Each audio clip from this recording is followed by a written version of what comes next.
Perkenalkan, nama saya Winnie Olivia Simamora dari kelas 10 MIPA 8. Sekarang saya akan menjelaskan tentang pengertian, peraturan, teknik, peralatan, lapangan, dan sejarah tolak peluru. Pertama yang akan saya jelaskan yaitu pengertian tolak peluru. Tolak peluru adalah salah satu cabang olahraga lempar dalam atletik yang dilakukan dengan cara menolak atau mendorong peluru atau bola yang terbuat dari logam sejauh mungkin dari titik lempar menuju titik pendaratan menggunakan teknik tertentu. Tidak seperti olahraga cabang lempar lainnya, yaitu seperti lempar cakram, lempar lembing, dan lempar martil, tolak peluru dapat dilakukan di lapangan indoor maupun outdoor. Karena hal ini, tolak peluru tidak membutuhkan area pendaratan yang luas, tidak lebih dari 25 meter. Meski terlihat mudah dilakukan, tolak peluru tergolong olahraga berat yang tidak dapat dilakukan sembarangan. Ada dua faktor yang menentukan dalam olahraga tolak peluru. Yang pertama yaitu postur tubuh atlet, dan yang kedua yaitu penguasaan tekniknya. Atlet dengan postur yang besar cenderung memiliki energi yang lebih besar pula, sehingga cocok untuk olahraga ini. Sedangkan atlet yang berpostur kecil akan cenderung lebih kecil memiliki energi. Yang kedua yang akan saya jelaskan yaitu tentang sejarah tolak peluru. Salah satu catatan penting dari sejarah tolak peluru terjadi pada tahun 1950, yaitu ketika Perry O'Brien memperkenalkan teknik lemparan tolak peluru. Pada metode O'Brien, pelempar memulai tolakan dengan menghadap bagian belakang ring. Karena merupakan cabang olahraga atletik, induk organisasi tolak peluru menjadi satu dengan induk olahraga atletik. International Amateur Athletic Federation atau IAAF adalah wadah olahraga atletik seluruh dunia. Indonesia mengenal olahraga tolak peluru melalui pemerintah kolonial Belanda yang memasukkannya dalam kurikulum pelajaran di sekolah-sekolah milik Belanda. Namun, tolak peluru hanya dimainkan oleh para siswa bangsawan Belanda, sehingga kaum pribumi tidak terlalu mengenal olahraga ini. Seiring berjalannya waktu, tolak peluru kemudian menjadi bagian dari kurikulum di sekolah-sekolah pribumi, sehingga semakin dikenal di kalangan orang Indonesia. Karena belum memiliki wadah sendiri, tolak peluru berada di bawah organisasi NIAU yang bertanggung jawab mengadakan kejuaraan atletik. Kepopuleran tolak peluru kemudian melahirkan berbagai perkumpulan olahraga tolak peluru di Jawa dan di Sumatera. Sumatera Athletic Bond atau SAB di Medan menyelenggarakan kompetisi atletik yang diikuti MULO, HBS, dan sekolah lainnya. Salah satu cabang olahraga yang dipertandingkan adalah tolak peluru. Meski keberadaan tolak peluru sudah dikenal sejak masa penjajahan Belanda, Persatuan Atletik Seluruh Indonesia atau PASI baru terbentuk pada tanggal 3 September 1990. Dengan adanya PASI, olahraga atletik termasuk tolak peluru makin berkembang. Kegiatan pertama yang dilaksanakan PASI adalah pemilihan duta-duta atletik yang akan mewakili Indonesia di ajang SEA Games.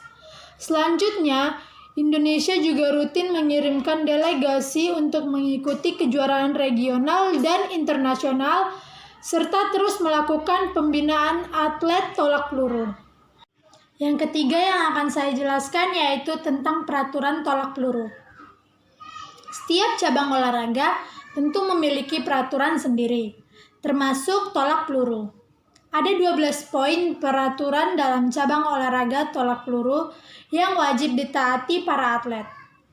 Yang pertama yaitu atlet diperbolehkan memasuki lingkaran tolakan dari arah mana saja. Biasanya, para atlet memilih untuk memasuki lingkaran dari samping dan belakang.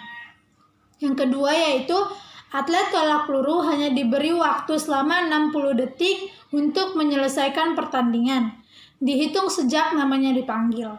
Jika dalam waktu 3 menit belum juga melakukan tolakan, atlet dikenakan diskualifikasi.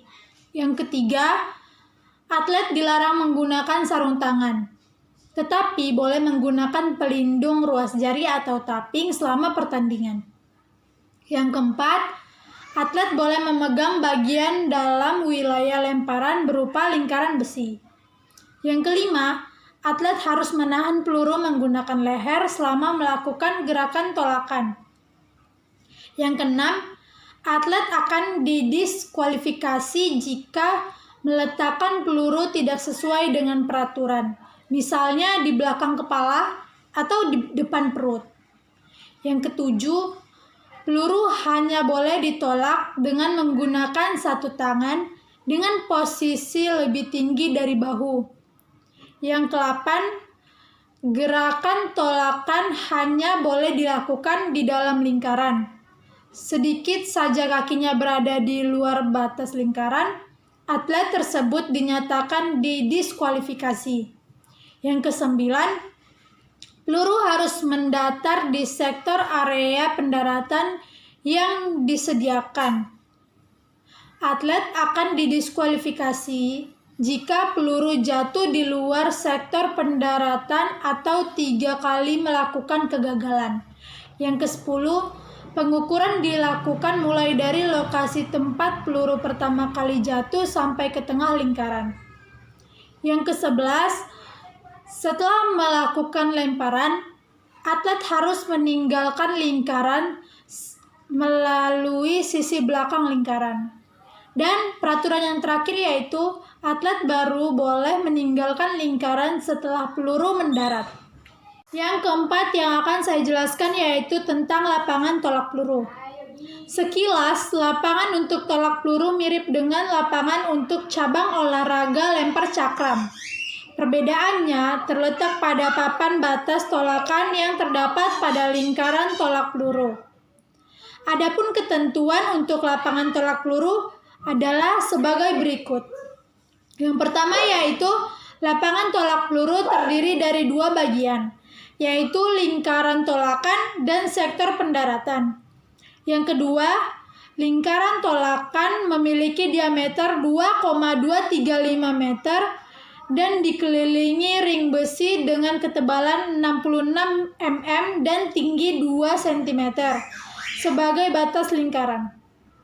Bagian depan lingkaran tolakan dipasangi balok atas tolakan dengan panjang 1,22 meter, tinggi 10 cm, dan tebal 11,4 cm. Yang ketiga, sektor pendaratan berupa tanah yang ditandai garis batas atau sektor line, sekaligus garis ukur standar yang terletak di tengah sektor pendaratan. Panjang sektor pendaratan minimal 25 meter dengan sudut 40 derajat. Yang kelima yang akan saya jelaskan tentang peralatan tolak peluru. Dalam sebuah pertandingan tolak peluru, diperlukan beberapa peralatan yang wajib disediakan penyelenggara, yaitu alat pengukur, bendera, peluit, dan bola peluru. Untuk peluru yang digunakan, terdapat beberapa ketentuan sebagai berikut. Yang pertama yaitu peluru dapat dibuat dari besi, pasir, logam solid, stainless steel, material sintetis atau polivinil. Yang kedua yaitu ukuran peluru disesuaikan dengan jenis lapangan yang digunakan. Untuk pertandingan yang diadakan di lapangan indoor, ukuran peluru yang digunakan sedikit lebih besar dari pertandingan outdoor. Yang ketiga yaitu ketentuan untuk berat peluru adalah sebagai berikut. Untuk senior putra, berat pelurunya yaitu 7,257 kg. Untuk senior putri, berat pelurunya 4 kg.